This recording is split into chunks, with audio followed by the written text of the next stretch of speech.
नमस्कार दर्शको, पंढरपूरमध्ये आषाढी वारीच्या निमित्ताने एक अद्भुत आणि भक्तिमय वातावरण निर्माण झालं आहे। पुंडलिकाच्या मंदिराशेजारी भाविकांनी मोठी गर्दी केलेली आहे। चंद्रभागा नदीच्या पवित्र जलाने स्नान करून वारकरी स्वतःला पावन करताना दिसत आहेत, तर काही जण नौका विहाराचा आनंद लुटत नदीच्या शांत वातावरणाचा अनुभव घेताना दिसत आहेत। दर्शन मंडपाशेजारील विठ्ठल मंदिराला केलेली विद्युत रोषणाई सर्वांचे लक्ष वेधून घेत आहे। आपण पाहू शकता, रात्रीच्या वेळी हे तेजस्वी रूप अधिकच विहंगम दिसत आहे। वारकरी संप्रदायातील महिला आणि पुरुष मंदिराजवळील दुकानांमध्ये बांगड्या आणि इतर पारंपरिक वस्तू खरेदी करताना दिसत आहेत, तर काही जण उत्साहात फुगडी खेळून आपल्या आनंदाला वाट मोकळी करून देत आहेत।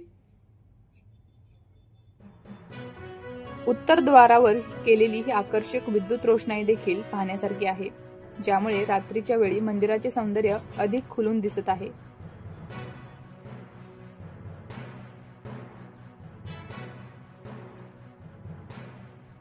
आणि ही पहा, विठ्ठल मंदिराच्या कळसावर केलेली विद्युत रोषणाई। या रोषणाईमुळे कळस अगदी चमकून दिसत आहे।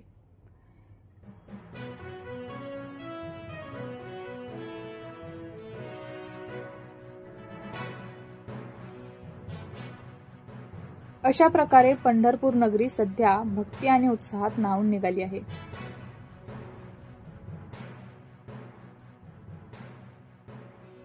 मंदिराच्या या सुंदर विद्युत रोषणाईची झलक तुम्ही पाहू शकता।